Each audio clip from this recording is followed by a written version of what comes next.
Hey everyone, welcome back. It's Brad here, and today we're going to be shooting a video on making a color wheel. We're also going to be learning about our paints that we got the other day, so if you want to know more about these, that's in the other video about our supplies. But these are these thick-bodied acrylic paints from Master's Touch, available at Hobby Lobby, I guess. I think that's their exclusive brand, but I'm not sure. So, but I think it is, and we're going to be using a canvas. This is a 12 by 12 canvas. And then if you guys are still interested, I have a quick, you can print these out online. Just a color wheel to help you kind of plan out your colors. You can also use that to trace out your color wheel if that is helpful to you. You can also just use a compass or a plate or whatever. But basically you need 12 evenly spaced sections, you know, around a circle. All right, to make this color wheel. And you do need them evenly spaced, or at least really approximately evenly spaced, because we're going to be mixing directly across each other from the color wheel and learning about how that color wheel works and the relationships between colors. So let's get started, and yeah, here we go.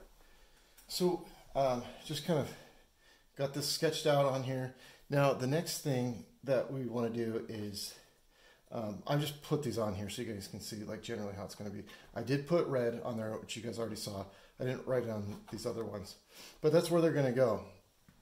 So anyway, that's our plan. Now, when I get to the blue, I might do something a little different, because I'll probably just pick one of these.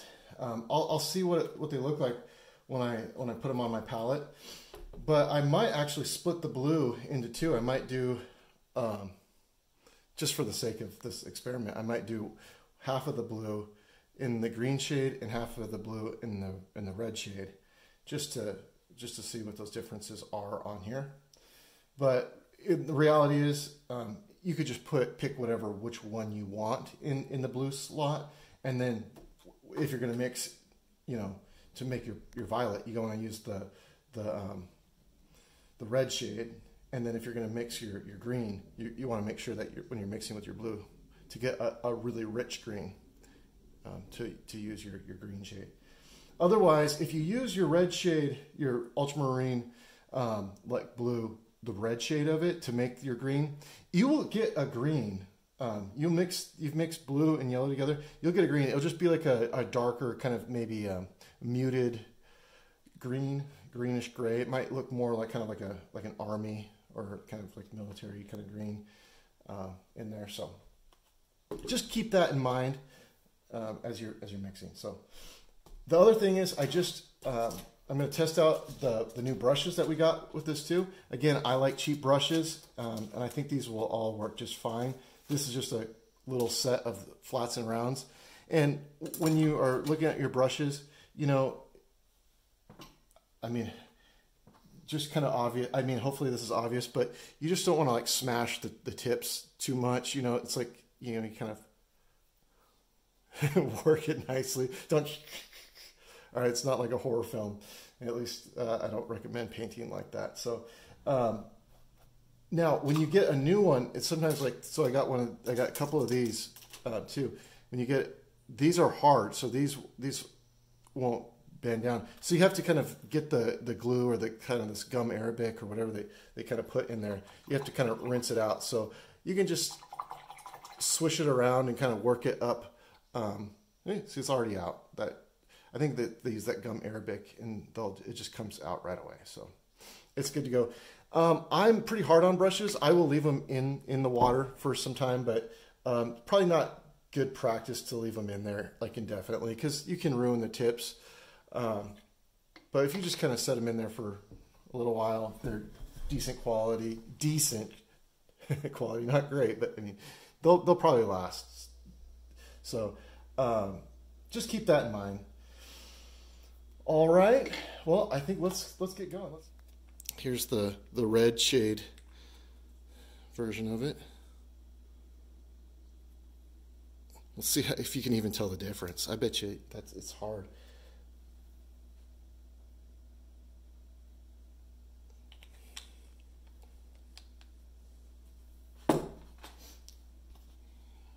Okay, So those are the ultramarine blues. One's the green shade, one's the red shade. You know, just on their own, it's hard to distinguish, you know. And so, well, those are our colors. And we're going to see, in theory, I think we should be able to mix every color on here. Now, we're not going to be able to get some colors. Every palette just has its limits, but around the color wheel, we should be able to make a decent color wheel out of these. All right, let's get started. Okay, so, you know, sometimes people feel more comfortable, you know, mixing with the palette knife. So you can grab little parts of this, and you can use it to mix together. I don't have a problem with this. They are good for mixing. But, so you can get your nice orange that way. That's a little bit more of that red orange. But, see if you kind of work it in here. There's more of the yellow orange. And so you got to find that nice medium between the two. And some colors are stronger than others. So it might take a little bit less red in comparison to the yellow to get a nice medium orange. But you guys can play around with that. So anyway, you can use these to put it on there. And it's also nice that you can kind of put it out there and you can kind of test colors to see things like that. You're probably not going to see me work with this palette knife very much more throughout this. I'm just going to use my brush. It's kind of how I just do things. You don't have to do it how I do it, but I just do what kind of works for me. And I like to be really efficient. And so that's just what I do. All right, so all right. And so we'll rinse that out. And what's nice, you probably didn't even need to rinse this out too much because I'm going to go with this orange in here anyway. And so basically I'm just adding more yellow as I kind of head this direction. And so if I want more yellow, just add more yellow into it. Or if I got that too yellowy, I can always add more red back into it. You guys see, I'm kind of mixing off here. I got just a touch of this red in here. Let's try to get it as clean as possible. Let's get rid of that. And use some of this. Oops, probably too much here. A yellow green. Let's see what that looks like. Oh, not bad.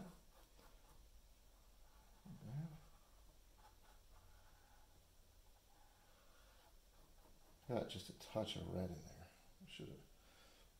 I wasn't as careful as I ought to have been. This is kind of watered down more, if you can tell.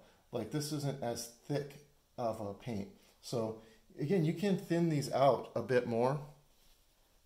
If you wanted them thicker, you could just always grab your palette knife or whatever and just get them like less water and just mix the direct paints together, and they could become just as thick as. Okay, so now we've kind of added these like more red to this as we've gone towards the center here. Now we can go from the red, and then what's just like a touch of the green in there. And you can see what that looks like. Water is a solvent, which means it's going to break this down. It's also how you clean your brushes and stuff while it's wet. When it hardens up, it becomes a plastic, really. It's acrylic. That's what the binder is. And so then it becomes, water won't get it. It's just plastic. But you can see how that just darkens that red up just a little bit.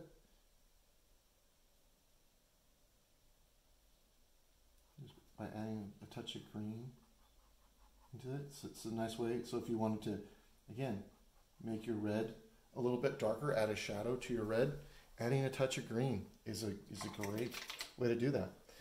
So let's add a little bit more green. Let's take our red. Let's just add some more green to that.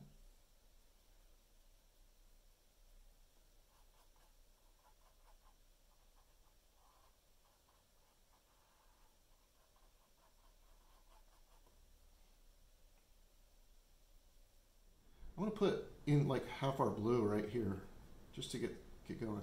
So this is our blue.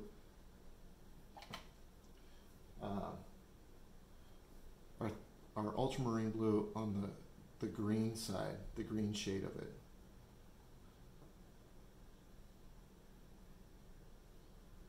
Probably shouldn't have added so much water to it. But this is also a good reason why to kind of practice, so you can kind of see like the properties of the paint. These are a thick body, but they do seem to thin out a little bit faster. So no worries, they're nice paints. They look fine. I'm gonna just go over here and just grab some of this red shade of the. See if we can see any difference between the two.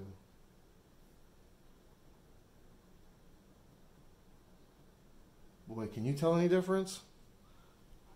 They look so close to me.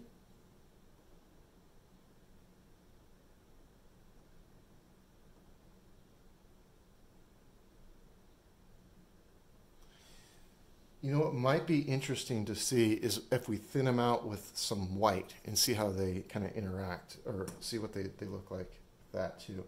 But, I mean, you guys can kind of judge for yourselves. They look, I don't know if you can tell the difference. I mean, I would have a tough time seeing the difference just side by side, telling, you know, which is which. So I'm just gonna blend that together.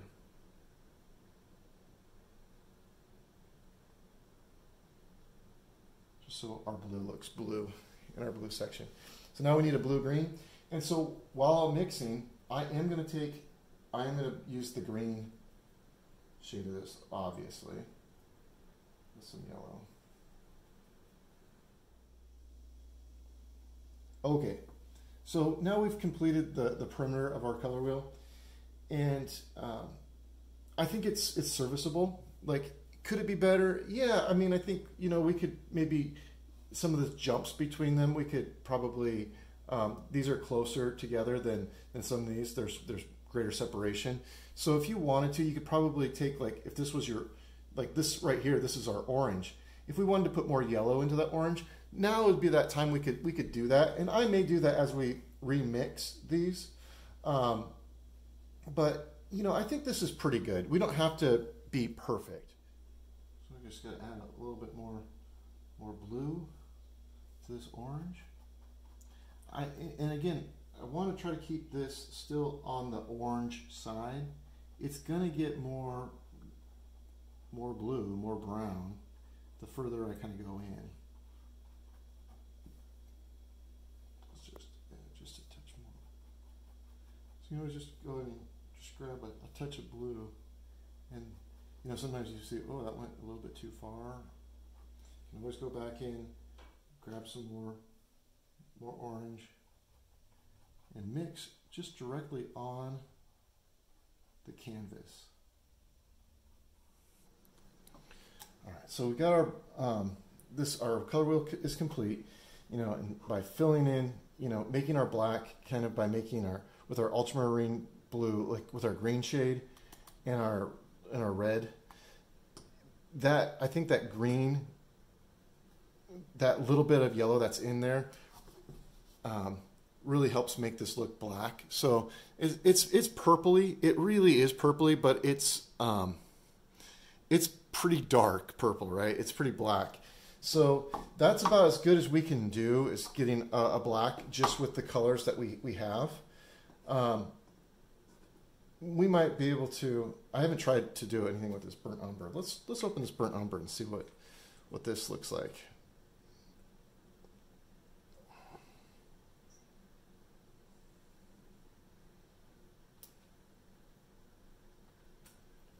It's worth exploring, at least, if nothing else, right? And let's take this, and let's take some of this red shade. Oops, I guess I already had that out. Let's try this.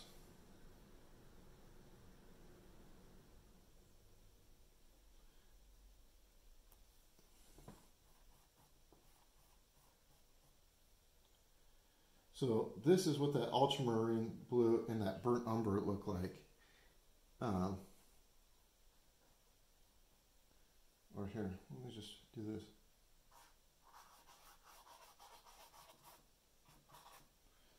That looks pretty black to me as well. So that's another way to get black. So if you got the burnt umber, you know, I just threw it in a little ultramarine blue with that. And man, it's kind of like a brownish black, but man, it's pretty darn black. Oops, sorry, you can't see it. So there's a couple different ways to kind of explore getting blacks in there. But let's just say you want to opt for that black, like a real, and that does look black to me. I mean, I'm just going. That's if you thin it out. Can you see that? Yeah, you can thin it out. Kind of like that grayish color, which this is great also if you working with the ultramarine blue and burnt umber. It's really nice. Like that's just mixing it in really with a lot of water. But this is great when you add white to it as well. I haven't opened up our white. I'm sure it's going to be fine, but I should open it up too. This one's tough. Okay, now we're in business. Just put just a dab right there. This is really nice, like for mixing grays and for like if you're going to do clouds and skies. It's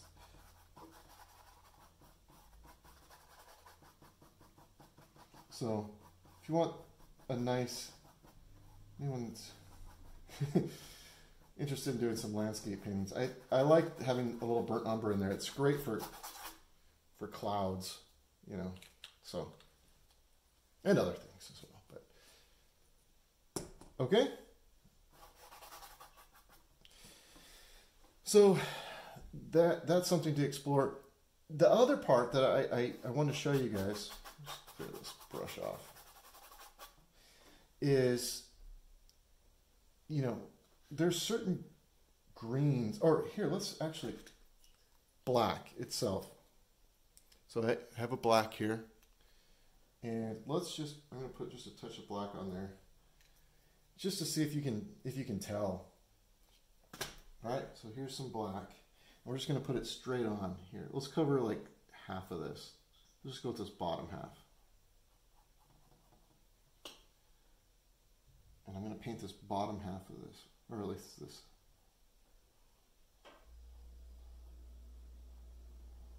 At least from like half of our red violet over to our yellow green. And that's what the black, I think, is that a Mars black? I think it's Mars black. If it's not, I will correct myself here in just a moment. But let's see if we can see a difference. Can you see the difference? It's there. It's very subtle though, and so that's why, like I was saying, you don't need to buy a black. If you want like really dark black, that might be something that you want to get, but you can get by without it. So there is that option as well. And okay, a couple other things, colors that you can't make. See if you can, like, what's the best kind of pink that you can make? Well, you've got red. So you got your red from up here.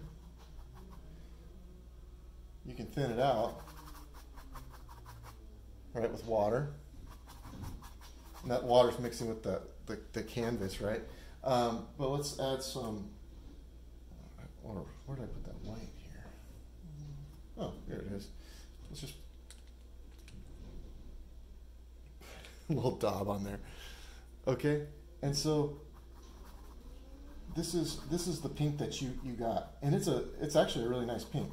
Okay, so, but if you wanted hot pink or something like that, you're not going to be able to get hot pink.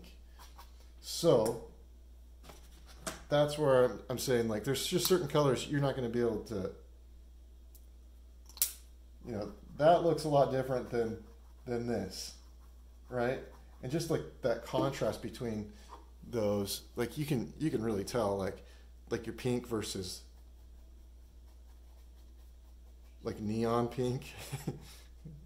So anyway, there's limitations, like in your green, you know, there's lots of different greens, but this is it's a much brighter green.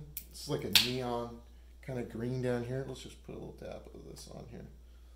Again, this is the same brand, this Master's Touch. This is their cheaper, less expensive version, and I only have a couple samples of it personally, because I only used it for one painting where I wanted like really bright, like almost neon colors. But you can see like that green, there's nowhere, you can't make this green with the colors that you have. So if you want like this green in particular, you're gonna have to get different colors as well. So while you feel like you can make like most colors that you want, there's just certain ones you can't. You're gonna have a tough time making. So that's why when you might supplement some of your colors and get something different, you know, certain like. All right, so what do I think of these paints? I think they're exceptional value. I think they're totally good. They're totally usable. So I'm happy with my purchase. And I think even at the full sticker price, they are a good value. And if you can get them on sale, like I found these on sale, then it's a no-brainer. I feel like it's a great value. So, you know, 3.3, you know, ounce tubes for 30 bucks is great. It's really good value.